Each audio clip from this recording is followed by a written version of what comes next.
It's friends and relatives and any newcomers that might want to stop in and say hi. I'm your humble host, Mr. David Null, also known as Hawkeye Two Feathers, and I greet you with the love and the honor of the infinite creator. And I continue to pray that each and every day, that each and every one of you will continue to learn how to accept and receive the knowledge, the healing, the wisdom, and the many blessings from the universe. Now, howdy, you all. It's Thursday evening at 11:46 p.m. on August, the whatever day this is. Been in the hospital now for 3 days, and it has been a fight in a lot of ways. Yesterday was harrowing. Hey, Chloe and Scotty Boy and Mossy Man, blessings back to y'all. Yeah, it's been a. I think anytime that you go to the hospital, it's you're gonna meet some um, whatever. How do I want to say? You're gonna meet some hurdles along the way. And boy, these last few days have been some more hurdles. I tell you what. The older I get, there have been times when I think this mess ought to get easier. It don't. It really doesn't. I'm bruised up all over the place. I don't know if you can see all the bruises on my arm right there. This arm is where they. I'm holding the phone so I can't point, but this particular bruise right there. See the hole? Yeah, that's where they went in and did the heart cath yesterday. They also did a sonogram. Then they sent me to Thomasville, which I'm in Moultrie now, the Colquitt County Memorial Thingy Hospital. And then they sent me to Thomasville, where I had my back surgery. And then they performed another, um, went through the same whole kind of thing to peek at my heart. And I've got another 10% loss since last year, which is not encouraging on my part. And it's like, so what do we do now? Well, they tried to kick me out of here this afternoon, and I pulled a fast one on the administrative doctor.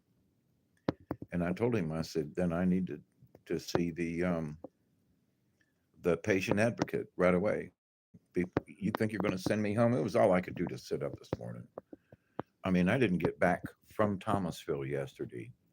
The last procedure was about 3:30. I didn't get back here to this hospital, and it's only a 30-minute drive. I didn't get back here to this hospital until 10:30 last night, and didn't get back up here to my room until almost 11. And so, they are very busy right now with both of these hospitals. But then one of the administrative doctors comes in today and say, you know, you're going home, and we're checking you out. And I was like, what? I still didn't have my senses about me. And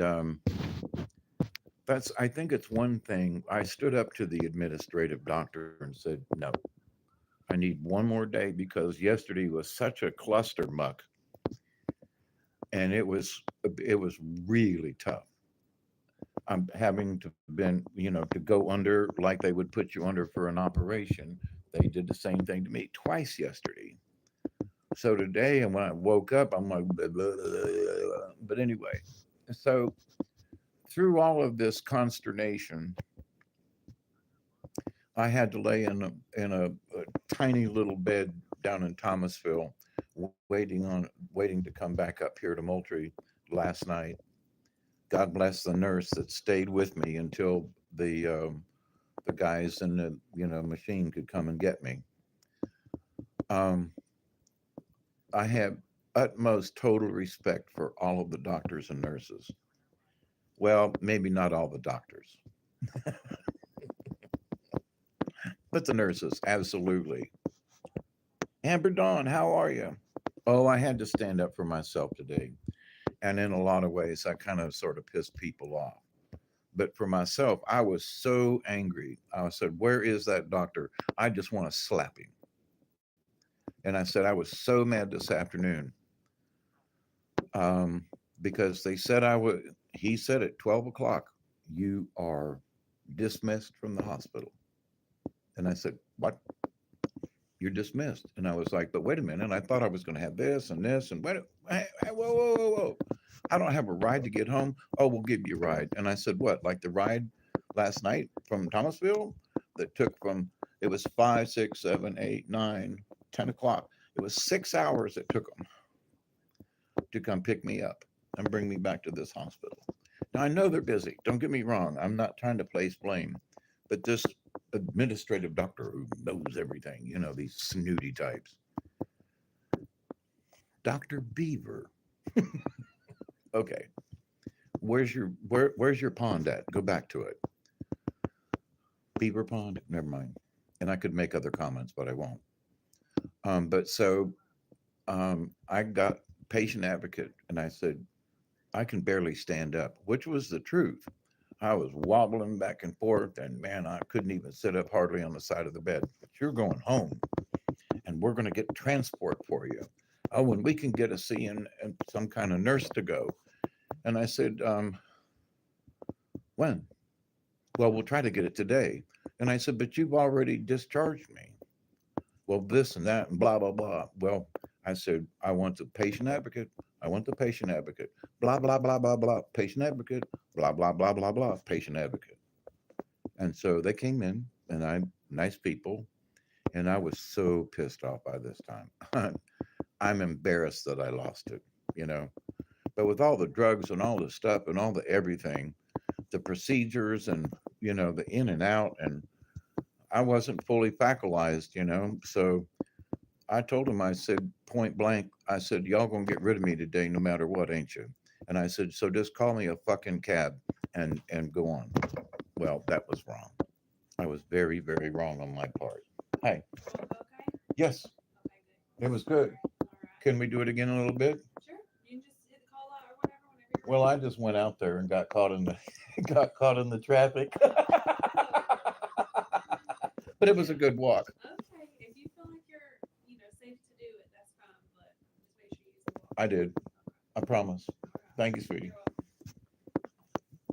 Some of these folks are great. Absolutely wonderful. And I've been using this hospital walker to get around and try to get my strength back. But what happened, and the physical therapist did show up. I'm trying to get that light from behind me. Probably looks bright to y'all. This is the best I could do under the circumstances. But anyway, um, so the physical therapist came in and tried to get me to walk down the hall, and I made it about halfway. And I was like, "I can't do this." My arms were shaking, my legs were trembling.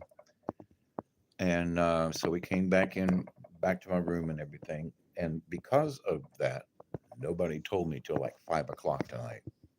I'm sorry, we can't dismiss you. Well, I had already called my doctor, which is like out this window across the parking lot. I called him up and I said, "Listen, this is David. No, I'm in the hospital." And they go, "Yeah, we know you've been discharged." And I said, "No, I'm still in room 503. I can see the office from here." "What? You're still in the hospital?" "Yes, ma'am." "Well, you have an appointment for next week on the 23rd. "Really?" "Yes." And I said, "Well, who made it? I didn't do it." She goes, "No, the hospital called just a little bit ago and said that you were discharged, and this is a follow up. We do a follow up thing for anybody that's in the hospital, and you're scheduled for next Wednesday at 12:30." Thank you. I'm glad I knew that. But I'm calling the pharmacy, which is supposed to have my medicine, my metrophenol, which is the reason I'm in here. They did not refill my metrophenol from the heart doctor's office, which is the reason I'm in here. And I don't know how we're going to resolve this, but I have an appointment with the heart doc. Now, the heart doctor came in. He's busy doing his rounds and stuff. He doesn't know what's going on in his office. And I don't really want to bitch about it, but they almost killed me because they refused to refill my metroprenol, which controls um, something went wrong. Try again. What? Okay. Um, Amber knows I ain't leaving my life in this. Well, Scotty, I had a brief glimpse of my death. And I don't mean to be morbid about this, honestly. The other night when I threw up on myself and hot and cold and everything, and I tried to get to the bathroom, and I took 3 steps, mister, 3 steps towards the door, and then I woke up on the floor with no warning, no nothing. I completely blacked out and ended up on the floor. And I realized these last couple of days that was sort of a prelude to my death. Like, this is how I'm going to go out. I don't have anything cancerous or anything, knock on wood. Um, but I think my demise is going to be heart attack's going to take me out, and that's going to be that. And this time was really close because the AFib situation I was in has damaged my heart. And the more you are in an AFib situation, because the heart is the electrical responses to one part of the heart is going so crazy, and the other part of the heart can't keep up. And so when I woke up on the floor the other morning, I have been terrified ever since of going home and falling when I don't even know it and ending up on the floor. So I'll get over this. I'll figure it out. I'm going to go home tomorrow. Everything is pointing in that direction. And I feel better too. My pulse rate is down in the 60s where it should be. I have kicked some of these people on the phone hard enough to where my medicine is waiting on me now, where they lied to me and said, well, your medicine is sitting at Crystal Pharmacy. I called Crystal Pharmacy, no medicine. So then I started going back to all the people who said I had my prescription at the pharmacy. Nope. Called back. Nope. Hadn't called in yet. So I got back on the phone and started calling back around all the people. And now there is a prescription for my butorphanol. All these other things, a lot of, and you know me, I'm on like 10 different drugs. That the metroprenol is the one I cannot not take. I have to take this twice a day, 2 times 2. I have to because that's what controls the AFib situation. So for anybody else out there, take your pulse. If you're above 80, 85, and going into 90, your heart rate, now, unless you're a runner, but if you're sitting around the house and your heart rate is up there around 90, you are seriously have a potential problem with having an AFib situation with your heart. And trust me, these last 2 days, it is not fun. And when your heart's racing and you're throwing up and you're sweating, you're in a cold sweat and you're hot and cold and hot and cold, you will take the assistance of a doctor that you might not know, and say, listen, we need to try to fix you here. Well, the doctors in the ER were absolutely wonderful folks down there. I talked about heart issues and what this does and what that does, and I got an updated education. But now, but to beyond that, so last night I'm in Thomasville waiting on a ride back here, 6.5 hours after the procedure. Now that's not the total time I was in Thomasville, but after the procedure was done, everybody was gone in the heart department in Thomasville. One nurse stayed to keep an eye on me until they came to pick me up. God bless her. I realized I found myself praying for everybody else. And I stopped and was like, wait a minute, shouldn't I be a little selfish at this time and pray for myself? And the answer came back, nah, no, you need to keep praying for all these other people. And the other side of my brain was like going, what? Why aren't you praying for your own help and your own? And I was like, I got this, right? Hey, Barry,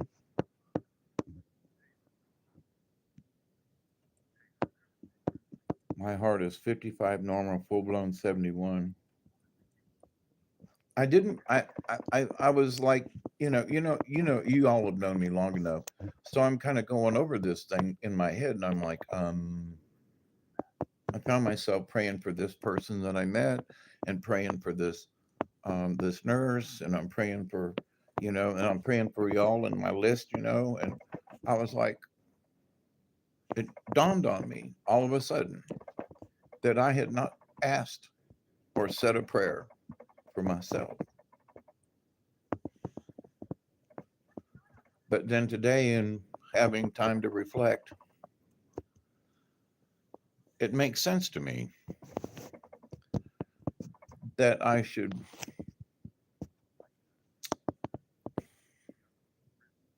Selfish isn't really the word, but it's the best I can come up with right now. I was like, you're going to figure this out or you're going to die, one or the other. There's not too much in between. You're going to either get over this or you're going to be dead. And I was like, well, I was so close to dead the other day when I crawled out of the bathroom and everything. Oh, thank you, attached.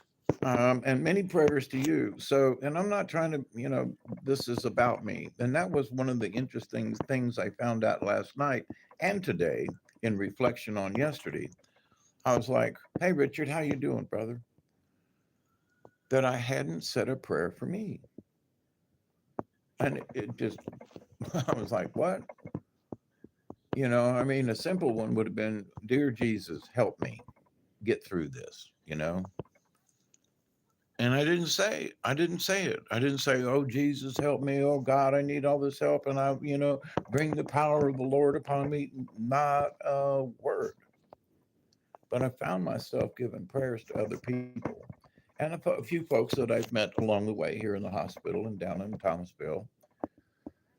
And, you know, and asking the Creator to bless these people, especially the nurses and some of the staff who are directly involved with helping these people physically, and who are doing the work and shaving me and things and stuff, and prepping me to get ready. Because the doctor does this little thing, but all the nurses are the ones that prep you and get you ready and make sure that this is that and that and make sure that all the paperwork's right.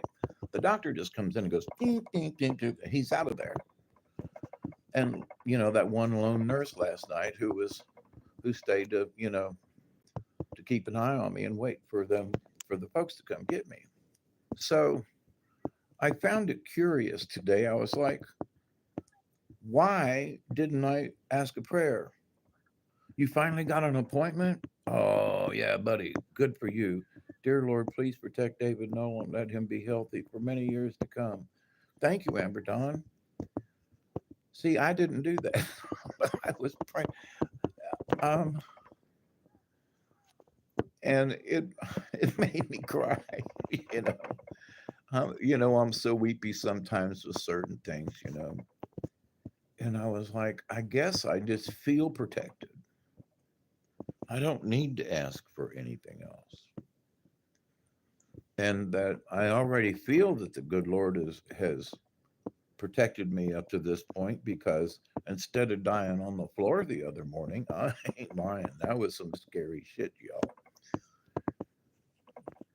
But I crawled out of it. Rob showed up and took me to the hospital, brought me to the hospital, and blah, blah, blah. And here I am now. So, but also in one of my being in the hospital with all the meds and the drip drip thing and all this, had some odd dreams last night and sort of early this morning. And one of them was, Hawkeye, remember waking up on the floor? Yeah, that's a prelude. What you talking about? That's a preview. What you talking about? That's how you're going to go. What? You're going to have a heart attack. Oh, okay. So I'm not going to die of cancer. I'm not going, I'm not going to fall out of an airplane, or, But I was like, it was such a weird dream, and in a way, it settled me, which is all of this is really odd for me. Like I don't have to worry about how I'm going to die. It's going to be a heart attack. That's. Oh, okay. Now that might not be true, and I'm not looking forward to having a heart attack, you know, or going through this again. But oh my goodness, because in my lifetime, I'm like, I know I got to die, but how's it going to happen? You know, am I going to slowly die of cancer? And I think that everybody has similar thoughts at one time. Well, coming out of that thing off the floor, I was like, so this is how it's going to be. Somebody's going to find me dead on the floor. Ooh. So worrying about somebody finding me dead on the floor, I have to go past that. Because even if that's what happens, there's not a damn thing I can do about it except prepare somehow. So it's like there was an odd sense of calm that came over me. And I was like, this is just plumb really weird. Who's that down there?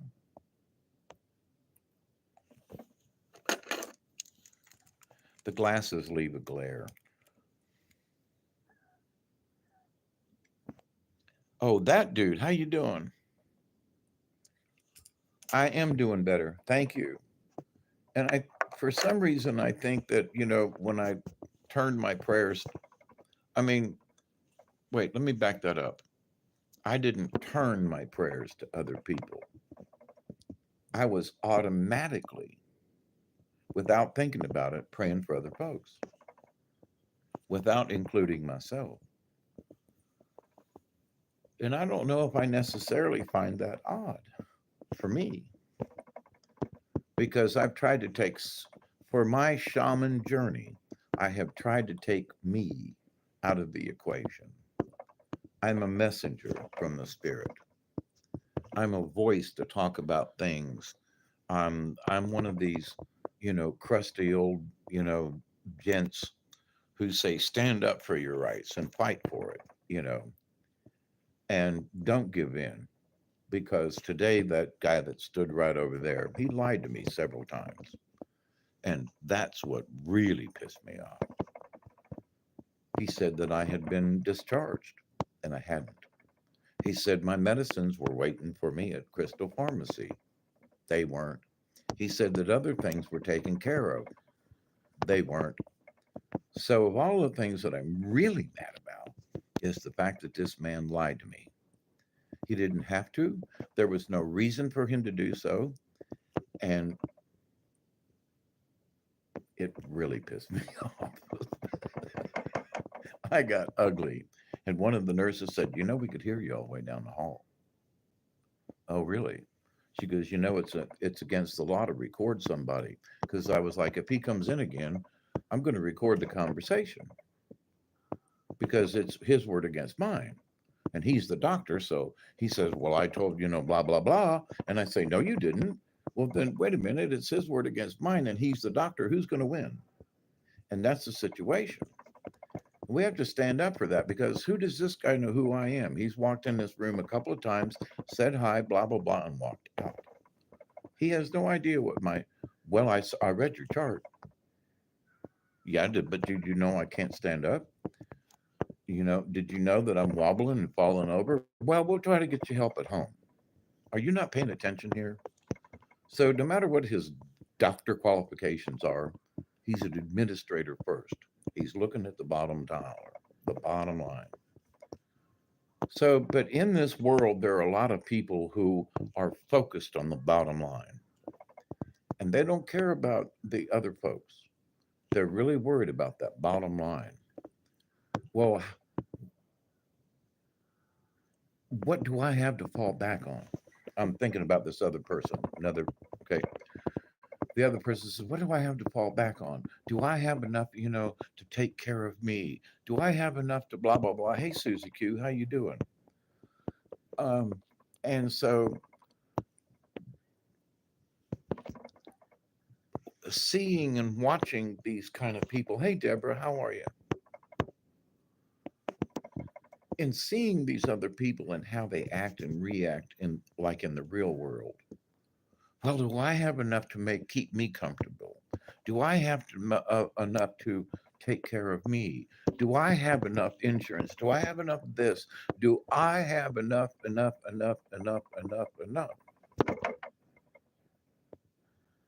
And well, what is enough? Is if I've got $500 in the bank, I feel like God Almighty, I'm rich, and I've got a little bit of a. Other people would say, I've only got $500 in the bank.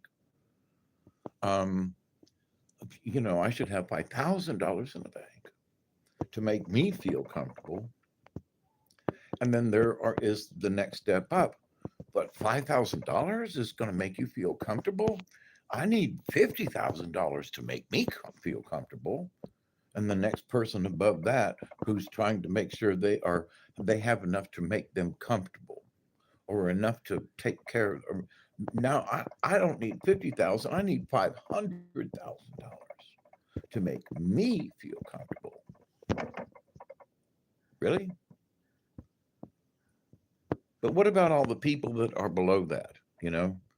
The person who's only got $5 in the bank and who says, "Thank you, Jesus, I got $5 in the bank." To the person who's got $50 in the bank who says, "Oh, thank you, Jesus, I have $50 in the bank that's not owed to somebody else." Wait, but I have $500 in the bank to make me feel comfortable. If anything happens, I got a backup. And then there's the $5,000 person. Well, I feel comfortable because I've got $5,000 in the bank. Okay, but does that make you spiritually better or whatever? Oh, look, hi, how are you? Just gonna get some more vital signs. Okay, look. If you could uncross your legs for me. Yes, absolutely. I'm gonna say adios, but I'm gonna come back after this because she's got to take vitals. All right. But consider that. What makes you comfortable? Is it $50 or 500? What is it that you say makes you feel comfortable when you look around at other people in this world who might not have a dime? What makes them feel comfortable in this life? Okay. You haven't got to me yet now. I, 70 years of crossing my legs, Right. All right, folks. It's been what, 15 minutes now, 20, almost 30. So this young lady needs to take my vitals and everything, but I wanted to catch up with you all and let you know that I am safe and sound and breathing better. So I love you all. Thank you, Barry, Chloe, Scotty, all you all out there. There's 12 of you or so out there. I love you. Thank you so much. And with any luck, I'll be home tomorrow. So have a great evening. Have a great morning. I love you all. Hawkeye out. Bye bye. Bye, Richard. Witch Moon. Who else is running out there? I love you all. Bye bye. Chloe, you too.